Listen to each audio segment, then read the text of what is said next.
Audio Jungle।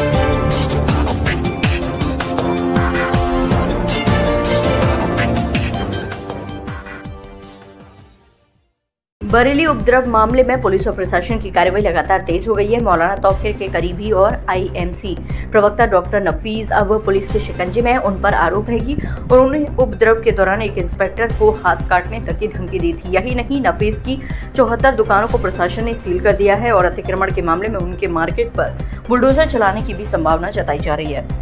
इसी बीच मौलाना तौकीर की party इत्तेहाद मिलत काउंसिल यानी आईएमसी का जिलाध्यक्ष सादिक खान भी पुलिस की गिरफ्त में आ चुका है। पुलिस ने छापेमारी कर सादिक को दबोचा। प्रशासन का कहना है कि उपद्रव भड़काने और भीड़ को इकट्ठा करने में पार्टी के पदाधिकारी और मौलाना के करीबी सक्रिय भूमिका निभा रहे थे। पुलिस अब तक 56 दंगियों को गिरफ्तार कर चुकी है और करीब 3000 से अधिक उपद्रवियों पर मुकदमे दर्ज किए गए हैं। पुलिस का अभियान अभी जारी है और आरोपियों की तलाश में लगातार दबिशें दी जा रही हैं। मौलाना तौकीर के एक और करीबी आरिफ के होटल और बारात घर को भी प्रशासन ने सील कर दिया है। सूत्रों का कहना है कि आज भी बड़ी सीलिंग या ध्वस्तीकरण की कार्रवाई की आशंका बनी हुई है। प्रशासन के मुताबिक उपद्रव सुनियोजित था। जुमे की नमाज के बाद लोगों को भड़काने के लिए भड़काऊ मैसेज और पर्चे बांटे गए, जिसके बाद कई इलाकों में भीड़ ने पथराव और उपद्रव किया। पुलिस का कहना है कि इस साजिश के पीछे मौलाना और उसके करीबी शामिल थे, जिनकी अब तेजी से धरपकड़ की जा रही है। हालांकि लगातार कार्रवाई और कड़ी चौकसी के चलते बरेली में अब हालात सामान्य होने लगे हैं। संवेदनशील इलाकों में पुलिस की गश्त बढ़ा दी गई है। वहीं इंटरनेट सेवा बहाल होने से कारोबार और आम लोगों को राहत मिली है। कई दिनों तक ठप रही ऑनलाइन सेवाएं और लेन देन अब दोबारा पटरी पर लौट रहे हैं। कुल मिलाकर बरेली उपद्रव ने जहां शहर की शांति व्यवस्था को झकझोरा, वहीं व्यापार और रोजमर्रा की जिंदगी पर भी गहरा असर डाला। अब प्रशासन पूरी सख्ती के साथ उपद्रवियों पर शिकंजा कस रहा है। आने वाले दिनों में रिपोर्ट और जांच के आधार पर और भी बड़ी कार्रवाई देखने को मिल सकती है।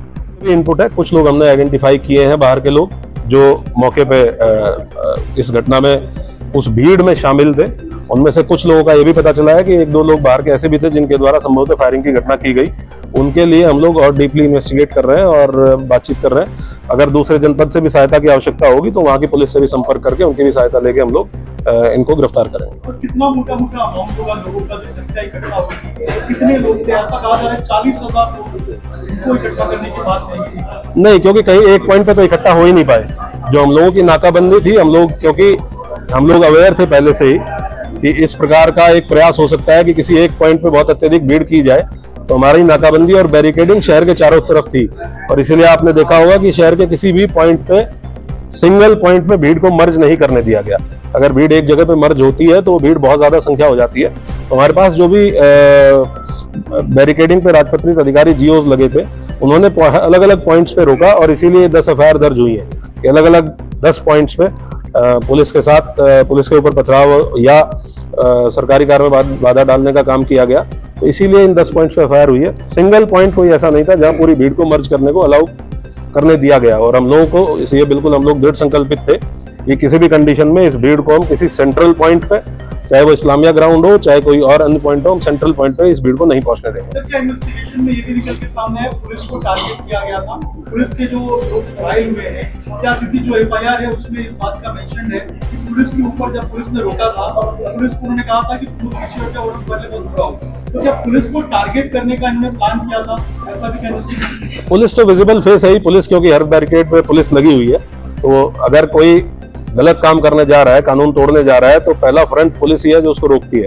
तो ऑब्वियस सी बात है कि अगर वो कानून तोड़ने का के लिए इच्छुक है या कानून तोड़ना चाहता है तो पुलिस जो सामने खड़ी है उसी को अपोज करेगा। और यही काम इनके द्वारा किया गया और हमलावर होकर किया गया। तो इसीलिए हम लोगों ने इतने कठोर कार्रवाई सुनिश्चित की। Thank you.